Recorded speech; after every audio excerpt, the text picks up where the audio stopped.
right, well, welcome to the August Update news station. I'm your host, Chris Stu. Are you sure? Debatable, but I don't know who this guy is. Can somebody find Mari, please? Guest visit. Mari, come back. Guest quick. would mean invited. I need help. Invited. Fast. You're not invited. This was a forced. I'm crashing the party. Yes. I told you, this is my house. This is the house that Rye built. Let's make sure we're all clear here. That's right. This was not an invite. We're playing by a new set of rules now. Hi, caramba. Could we get to the news station, please? Yeah, Jeez. yeah. All right, so we're giving you, what, August numbers at this point? I mean, maybe Here we are in October? September. We're going to give you August numbers, and here's how they shaped up. We had 1,100 sales in the month of August, which was actually 100 more sales than we had in July, right? So I know you guys are hearing the news, and you're hearing all kinds of great things about real estate, sometimes not so great things about real estate, but the reality is everybody, Ryan, stop we it. actually had more sales. The average price point was a little bit lower. We went down by about $30,000. It's still a little over $1 million. I think it was $1 million. Million and some change. And some change, exactly. With half of those houses being under $780,000, which is just a tick under where it was last month, right? So little changes, not big changes, little changes, nothing to be scared of. Last month we had over 2,000 listings on the market that were active. This month we have less than 1,800, which is good, right? More inventory means a little bit more pressure on prices. Yes. Less inventory means things are getting back to normal. That's a good thing. We've got the highest priced home in Contra Costa County that sold for just over $8.3 million. I don't know who owns that house, but we're going to throw one hell of a party. Yes, we are. Do we get invited?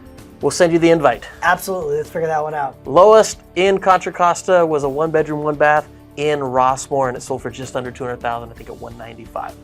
All right. Not too bad. Not too bad. Yeah. How are things looking in East Contra Costa? Well, as you know, we always like to break things down to East Contra Costa County. In the month of August, we had just over 300 sales, which is about the same as last month, which is good. Mm-hmm. Also, average sales price was at $730,000, which is a little bit below last month of $740,000. Also, active inventory right now, we have 644 active listings currently on the market, basically right around the same amount we had last month. So as you can kind of see, we're pretty much into a neutral market in general, not a big uptick one way or the other. Our highest priced home was in good old Discovery Bay at 1.85, so you know they're living nice on the water. I'm hoping to be invited to that housewarming party because I imagine they have a boat and it will be a fun time.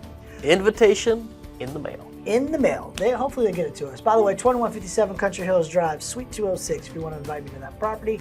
That being said, also lowest property was in Antioch. It was a little 2-bedroom, 2-bath townhouse at about $235,000. So as you can see, East Contra Costa County has kind of been very neutral, and I imagine it's going to sit in a way for a little bit longer, but most experts expect the fourth quarter inventory is going to start to come down.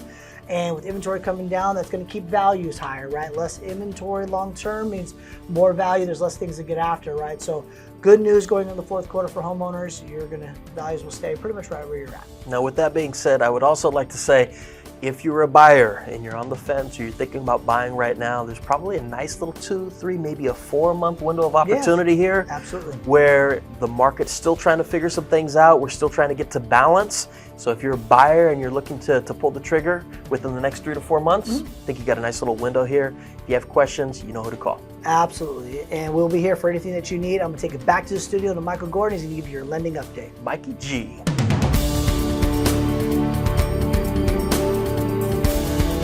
Hello, Michael Gordon here, bringing you this month's lending update. Okay, in case you haven't noticed, interest rates have gone up with the average 30-year fixed rate being a little bit above 6% unless you're able to spend about 2% of the loan amount to buy down the interest rate to about a 5.5% range. Now, interest rate locks are at the lowest levels since December 2019. Now, this slowdown in the mortgage world is creating a ton of opportunity for buyers in the marketplace to take advantage of having less competition. And if you've been sitting on the fence and believing what's going on in the news about it being a terrible time to buy, I want you to think about something. A home that was listed for about $700,000 during the crazy heydays of late 2021, early 2022 may have been bid up through a bidding war to about $850,000. And if you were financing that amount at about a 3.25% interest rate that is no longer available, that payment is actually only about $275 a month less than that same $700,000 house that you would get for 5.5% today and not have to worry about a bidding war driving that price up exponentially. So my question to you is this: would you have a slightly higher payment and spend $150,000 less on the same home today? Or would you rather save $275 a month for the next 3 to 5 years before you make a move? You do the math on that and tell me which way is better for you. Now for some community updates, back to Chris.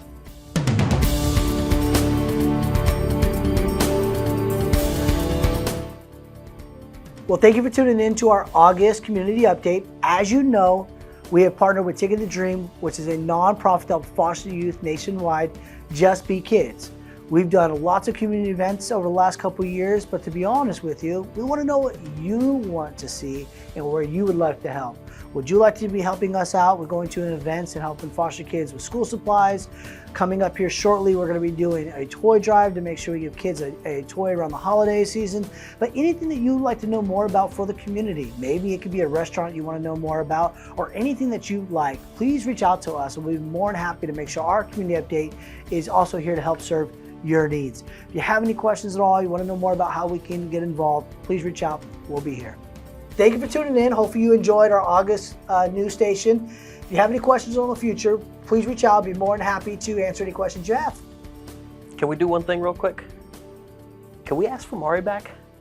Please. We want Mari. Yeah, we want Mari. Everyone. I can't deal with this guy. He's terrible. I can't deal with this guy. Can we fire him, please? Hashtag. Everybody in the DMs, do you guys want Mari back? Please and thank you.